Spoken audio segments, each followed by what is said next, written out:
Hello everyone in the Secrets to Sleep Baby and Toddler Sleep Help group. My name is Courtney. I am your host, and I'm here to help you get a great night of sleep so you can enjoy the time you have with your little ones. Today we are doing our event that we are so excited for. It's about 4-month sleep regressions.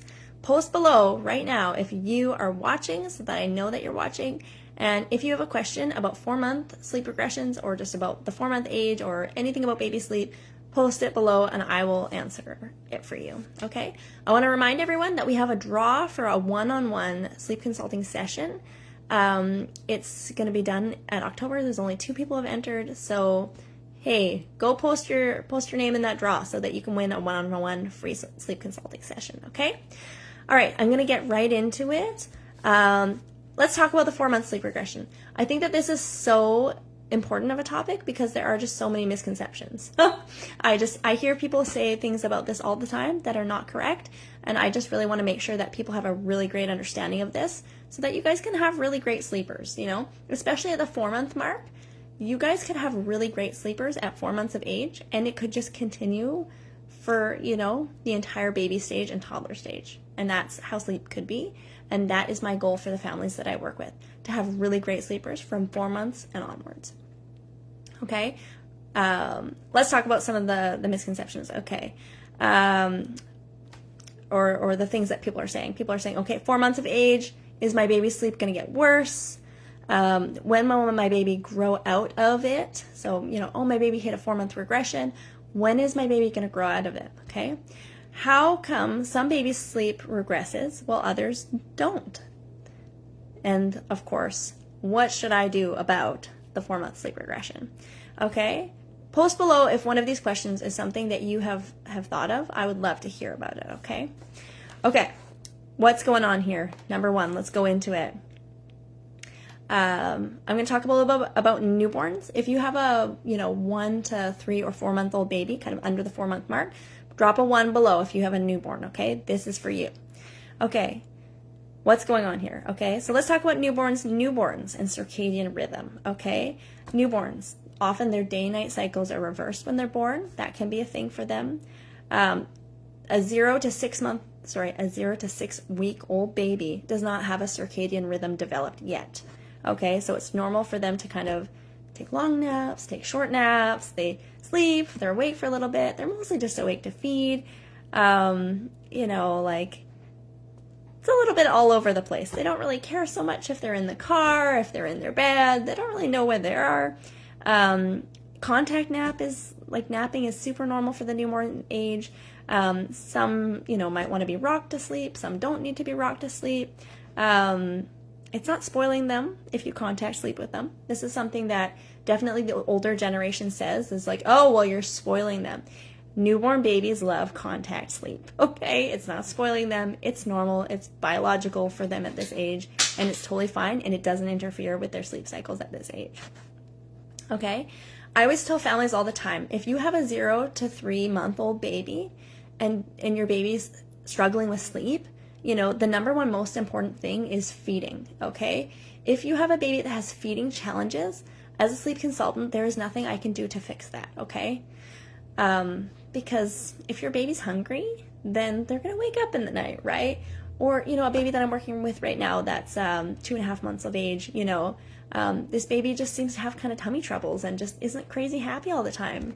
And I told the mom, don't worry about any sleep habit related things. Use the soother, contact nap, do what you need to do because you have a baby that's kind of having feeding challenges and, there's nothing that you can really do about it right now anyways. Just do what you got to do to get through the day and, try to work on the feeding challenges, of course, if you can. Okay. She's talking to a doctor. She's looking into different formulas, that sort of thing. Okay. So sleep associations are things that our children need to fall asleep, okay? So this might be like rocking, this could be a soother, this could be feeding to sleep, this could be, snuggles, contact sleep, okay? These things don't affect, a newborn baby's sleep, okay? They can be rocked to sleep sometimes, they can have contact sleep sometimes, and they can still sleep in their beds pretty well. And these things it doesn't really matter. Habits don't form yet, okay? I always tell families that if things are going well, so obviously if you have a baby that's struggling with feeding and that sort of thing, don't worry about sleep. Just, it's not your priority. Feeding's your priority.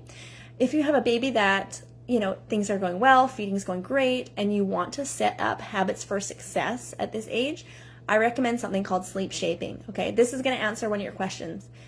Does my 4-month-old's sleep need to regress? The answer is no. Okay. In my sleep consulting course, we actually never learned that there was a 4-month sleep regression. And that's because at 4 months of age, sleep doesn't have to regress. At 4 months of age, sleep only regresses if we have habits in place that are not helping their new stage of life. Okay. Their new, at 4 months of age, their circadian rhythm fully develops. So if we have habits in place that are interfering with their ability to connect sleep cycles, now that they have a fully developed circadian rhythm, if we're doing things that aren't helpful for their sleep at this age, then yes, sleep will regress. But does it have to regress? No. So families that I work with newborn babies, if they're happy and healthy and things are going well, then we do something called sleep shaping. And this is what I consider like preventing, habits from forming. Okay. So newborn baby, if this is you, post below, I have a newborn baby. Okay. This is for you. You can try sleep shaping if things are going well with feeding and everything else. Okay. One thing I recommend is not getting hooked to a soother. Okay. So that would be one thing.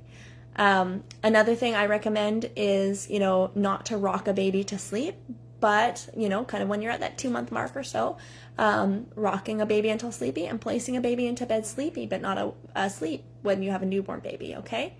Same with feeding, breastfeeding until sleepy, bottle feeding until sleepy, placing into bed sleepy as opposed to asleep. This is what I consider newborn sleep shaping, okay? What if my baby cries? Pick your baby up and rock your baby to sleep, because this is a newborn baby and your baby might not be able to do this yet. They might not be ready for it. So I always think of it as like giving it a chance, okay? See if it'll work. And then if it doesn't, don't worry about it. Don't kill yourself about it, because the priority with newborn babies is to make sure that they get good sleep right now, as opposed to the long-term, habits and that. Once we have a 4-month-old baby, I always tell families the opposite. We're not prioritizing our sleep right now, how great this nap is. We're prioritizing the long term, the habits we form. It's very different. They're at a different developmental stage, okay? Okay. 6 weeks of age, I would say, is the circadian rhythm starts to develop. So this is when babies might start to notice light and dark a little bit more. This is when some of these kind of sleep association type things start to form a little bit, potentially, because there's some more development. Some might start to wake up a bit more, but usually 4 months of age is when the fully developed circadian rhythm, when it's fully developed, and when we start to see sleep issues. Okay. Drop a 3 if this is when your little one's sleep went downhill. Okay.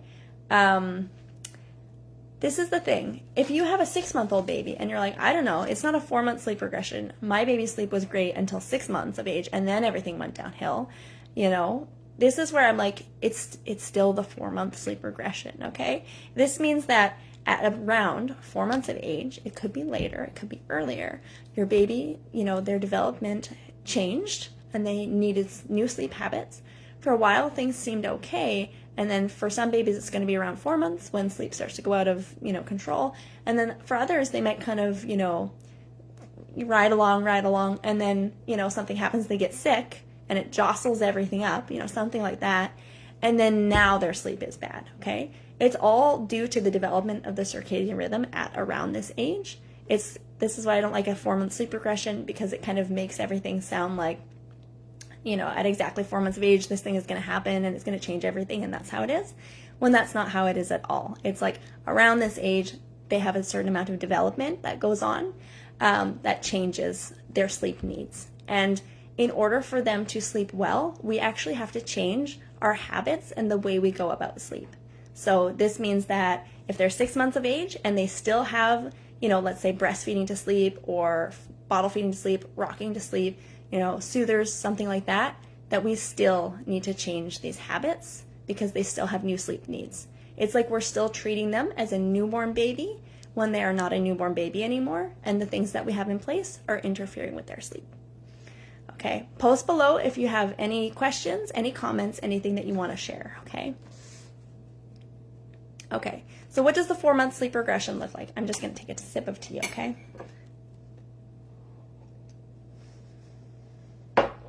Okay, for some families, what the 4-month sleep regression looks like is that babies start to frequently wake up in the night, okay? So that's very common. It's like when they were a newborn baby, they slept at least a 3-hour stretch, started to get to 4-hour stretches, and then suddenly around 4 months of age, they're waking up every hour or two, okay? So is my baby hungry? No, your baby is not suddenly so hungry that they need to feed every hour. They just really love that sucking motion. If it's for feeding that they're waking up, that's very common. Okay, the sucking motion helps them fall back to sleep. So what it means is that we have deep sleep that we all, go into when we're really, sound sleeping. And then we have light sleep where we're more active in our sleep.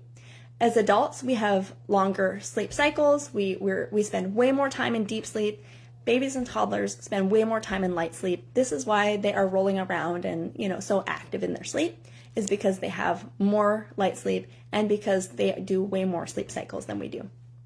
Okay, so if they have a sleep association, something that they really feel like they need to wake up for, it means that when they go into their deep sleep, they're going to sleep soundly. So you might put them in their crib and they sleep in their crib great for about 40 minutes, or maybe for some it's 2 hours. They're connecting one sleep cycle.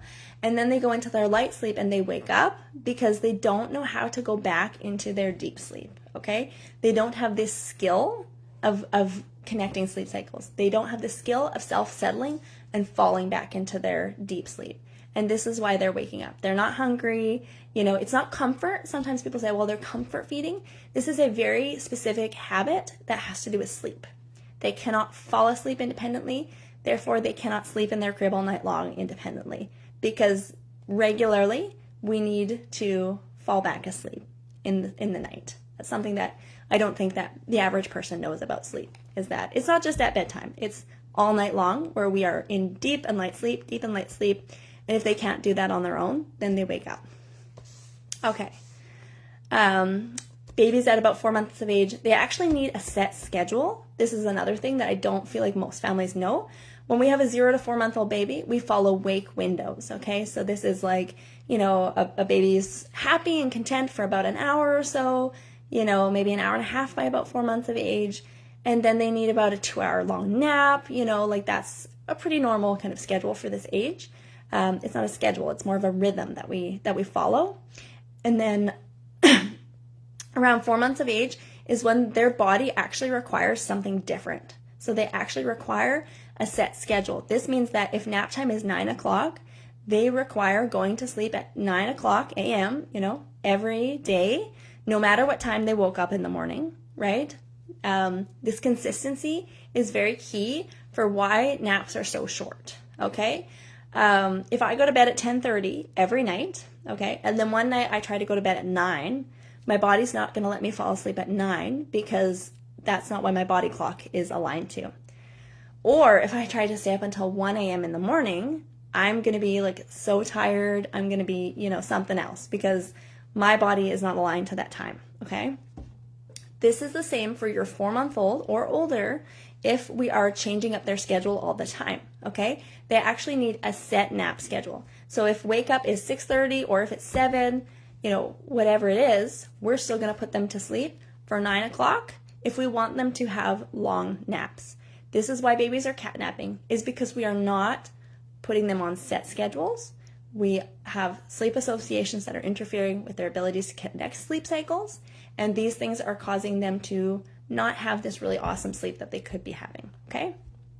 It's because we're treating them like a newborn baby who doesn't have a circadian rhythm develop, doesn't have the ability to kind of be on a set schedule when they actually have new sleep needs at this age, if that makes sense.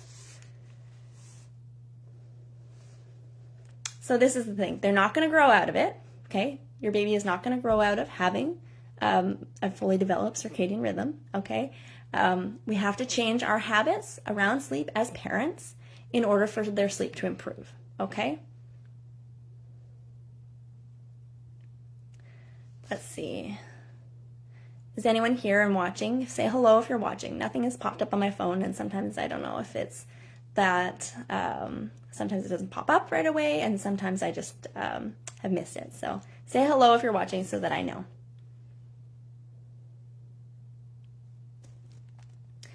So this is where sleep training comes into effect, okay? So if you've done any sleep training, post below the method that you've tried and how it went, okay? Let's talk about sleep training a little bit, okay? Hi. Okay, someone's here watching. That's good to know. Okay, if you've tried some sleep training, post below what methods you've tried, or if you hate sleep training and it's something that you don't even want to talk about, post that below too, okay? So this is where sleep training comes into effect, okay? Babies have sleep associations. They have things that they feel like they need in order to fall back asleep, okay? It's interfering with their sleep cycles, and we need a way to change these habits, okay? Sleep training gets a really bad rap because there are really harsh methods out there. This is kind of how I think of it, is that someone at some point in time probably, tried to figure out why babies sleep so poorly at times. And they probably laid a baby in bed and let the baby cry and, developed the cry it out method and found out that if you did this, babies started to sleep really well, okay? Does this mean that we need to use the cry it out method? No, right? No, we don't. I think it's important to know that the science behind why babies sleep and why babies don't is to do with these sleep associations, and that removal of sleep associations do cause really great sleep. So do we need to let our babies cry? No. Okay. We can use methods that are really great for our babies by gradually reducing, whatever it is that they are using. Okay. Abby said, I've tried pick up, put down, but I think I haven't been consistent, but also my son cries. Yeah. I can't read the full comment while I'm on the live, but pretty much what you're experiencing is totally normal. And my honest opinion is I don't love the pick up, put down method. It's considered a gentle method because you can always pick up your baby. But to me, it is still like a method where we are like, if they were, let's say, being rocked to sleep before, we're completely cutting out the rocking in one go, right? Or we're, if they were being fed to sleep before, we're completely cutting out the feeding in one go. The method that I love to use is even more gentle and more gradual than the pick up, put down method. And yes, you also mentioned consistency. Totally true. We're talking about habits and habit forming. If we want to break off habits, we have to be completely consistent every single time, right? If I was a smoker and I was trying to quit smoking and I just had one cigarette a day, I'd still be a smoker, right? So I would say, if we want to cut out a habit, we have to do it every single time. Okay? So yeah, going into sleep training. It doesn't have to involve cry it out methods or anything like that. I'm famous for the method that I use where we really gradually reduce the habits over a 3-week period of time. So this means that, for example, if you are breastfeeding to sleep, I work with a lot of breastfeeding to sleep families. Then we use a habit, or we use a method where instead of cutting out breastfeeding and just, doing pick up, put down, which yes, like cutting out breastfeeding cold turkey is going to be a very large jump for your kid. Or if they're rocking to sleep, cutting out rocking cold turkey is going to be a very large jump for your kid, okay? So the method I like to use would be more something along the lines of you're breastfeeding your baby or you're rocking your baby, but we're going to put healthy boundaries in place so that we're not just rocking them to sleep every time or not just feeding them to sleep every time, okay? We put in a strategy, a plan to actually gradually break off this habit over a 3-week period of time. And the key is actually that we're going to keep them more awake each time while we are doing this. So it means that breastfeeding in the night does not need to stop, okay? Breastfeeding our babies and using the breast for them to fall asleep, this is the key. This is why it's not for comfort. You can always comfort feed your baby in the night if their eyes are open, right? If they're totally open on the breast, eyes open while breastfeeding, and we place them into bed after that, they will start to sleep well. They will connect sleep cycles. The reason why they are not is because they're using it to fall asleep, okay? So this is the method that I like to use. We use a 3-week plan. We put a strategy in place. I go with my clients, day to day, like this is what we're going to do for the first 3-4 days. This is what we're going to do for the next 4 days. This is what we're going to do for the next 4 days. And it's not about cutting something off cold turkey. It's about keeping our children more and more awake to separate needing whatever it is, breastfeeding, rocking. We separate those things from falling asleep. So Yes, let's see what else I have here. We like to recognize that our children actually have to learn this skill, right? They have to learn the skill of falling asleep. They don't have this skill yet. So if we put them into their beds, they're going to cry because they don't know how to fall asleep. That would be normal, right? They have habits in place that are there. I would use it like the habits in place are here. They need to suck in order to fall asleep, or they need the rocking motion in order to fall asleep. When we do a cry it out method, we're recognizing, okay, their skill of self-settling is down here. When we do a cry it out method, we're taking this thing and we're going like that, and we're just getting rid of it right away. And then this self-settling, it's like, we're going to have to learn really fast because we don't know how to do this and we have no help. And, it's just going to have to go back up here really quickly. This is why there's so much crying involved, because our children are learning a skill in the middle of the night and they have this habit broken really quickly and they don't know what to do. You know what I mean? Like, of course, there's going to be some crying. It happens quickly. It does. So I'm not against using more of a Ferber method if that's something you choose, but it's not my favorite method. This is what I like to do, okay? Our babies need to either suck or have motion is up here. Their ability to self-settle is down here. Let's gradually make changes, okay? They learn a little bit of self-settling, moving it down. They learn a little bit of self-settling, move it down, and here, right? So then over a 3-week period of time, we can have the same result of having really awesome sleepers, and we don't have to use like a method that involves loads of crying. We use a method where we can always feed our kids in the night, and we can always pick them up or comfort them or rock them or whatever it is, but we put boundaries in place so that it doesn't interfere with their sleep. Because it's not helping them if they're waking up frequently in the night. It's not helping them. It's not helping us. And this is why I started the 3 Weeks to Better Sleep program. It's because families need a way to help their kids become really awesome sleepers, and they don't want their babies to do a ton of crying. They don't want to do this method that just feels totally unnatural, and it goes against all of their parenting, and what they're trying to do during the day with their kids. When their kids cry, they run to their kids, they snuggle their kids. They don't want to just lay their baby in bed or their toddler in bed to cry it out, because that goes against who they are as a parent. So this is why I started this program.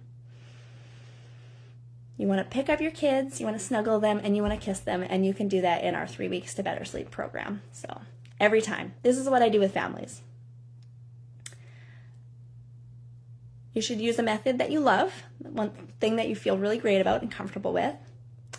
And some things that I have families ask me too is like, how long should I wait? Like, should I try at 4 months of age? Should I wait later? How long do you want to have bad sleep for? If 4 months of age is when you can use a gradual or gentle method to make changes, then I definitely recommend starting now. Okay? Here's a story. A year ago, I think it was December of last year, I had a sleep strategy call with a potential client, and her baby was waking up every hour or so in order to breastfeed, okay? In order to breastfeed to sleep. And I talked to her and I explained my gentle method, and she's totally an attachment parent. She wants to do a gentle method. And I said, we can start. She said, I'm not quite sure yet. It's right before Christmas time. Let's wait till after Christmas, okay? So I followed up throughout the year. This family, she started her program, her 3-week program, a month ago, okay? So a month ago, she decided to kind of like, all right, fine, I'm going to start the program and start. So this is a really great example of like, this family, she could have had a baby that slept through the night for the last year, but because she wasn't sure and because she waited, it meant that she went another year of having a baby wake up every hour or two at night. So when should you start? You should start right now, so that 3 weeks from now, you can have a really great sleeper. You don't have to go on and on and on and on with a really terrible night of sleep, with everyone being really tired all the time, because you're not going to get that year back with your kids, right? Like, your little ones, your toddlers, your babies, like, they're only going to be like this for like this time. And if you have a really great night of sleep, then you can really just enjoy the time that you have with them. And that's what it's all about for me, right? So we don't want to wait it out, because it's not just going to magically change. If we have habits in place, we actually need to break off habits, right? Things don't just happen. We have to make habits change. Okay, so when should you book a call? I would send a DM right now. Send me a DM, okay? If you've watched this live video, I will give you a 10% off discount on the 3 Weeks to Better Sleep program, okay? So send me a DM saying 4-month event, and we can book a sleep strategy call, so we can talk about if the program's really great for you, and how we could go about making changes, with your family, with your little one, okay? So send me a DM, type 4-month event, and I will even give you a 10% off discount onto the 3 weeks Better Sleep program because you joined this event, okay? Okay, I think that's it. Yeah, we don't want to wait. We want to have really great sleep now, okay? And yeah, I hope that this was helpful information for you for understanding what's going on in your little one's life. And I really hope that you do get the help that you need with sleep very soon so that you can have a really great sleep and that you can, enjoy the time with your little ones. Post below any questions you have. Send me that DM. I know that you want a really great night of sleep, and that's what I help families do. I have so many success stories. I have so many families that I can send to you, and you can reach out to them, and they can tell you that their baby sleeps through the night now, okay? And that they didn't have to let their baby cry it out. And that's what it's all about for me. So I hope this is helpful for you. Bye, everyone.